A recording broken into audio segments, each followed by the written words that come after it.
দল। এই জন্য আমাদের সবাইকে সচেতন হতে হবে। আমরা যদি নিজেরা সচেতন হই, নিজেরা যদি ঘুষ না দেই, নিজেরা যদি দুর্নীতি না করি, তাহলে আমার নেতা কখনো দুর্নীতিবাজ হতে পারবে না।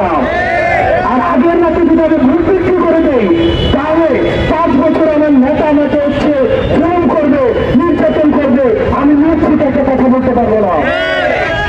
সেজন্য আমাদের নিজেদেরকে আগে সৎ হতে হবে এবং আগামী নির্বাচনে যারা যোগ্য নেতৃত্ব তাদেরকে আপনারা ভোট দিবেন। যদি দেখেন এনসিপি থেকে কোনো যোগ্য নেতৃত্ব নাই, আপনাদের ভোট দেওয়ার প্রয়োজন নাই, মার্কা থেকে ভোট দেওয়ার প্রয়োজন নাই। যে আপনার সেবা করবে তাকে আপনারা ভোট দিবেন। তার জাতির কাছে কমিটমেন্ট রয়েছে, দেশের কাছে কমিটমেন্ট রয়েছে, আপনারা তাদেরকে ভোট দিবেন। আপনারা ভালো থাকবেন, সুস্থ থাকবেন। আপনাদের সাথে লড়াইয়ের সংগ্রামে আবার দেখা হবে।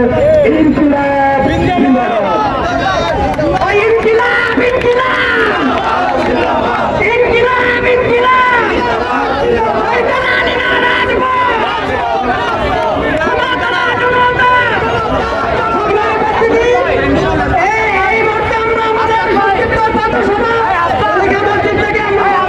করবে না।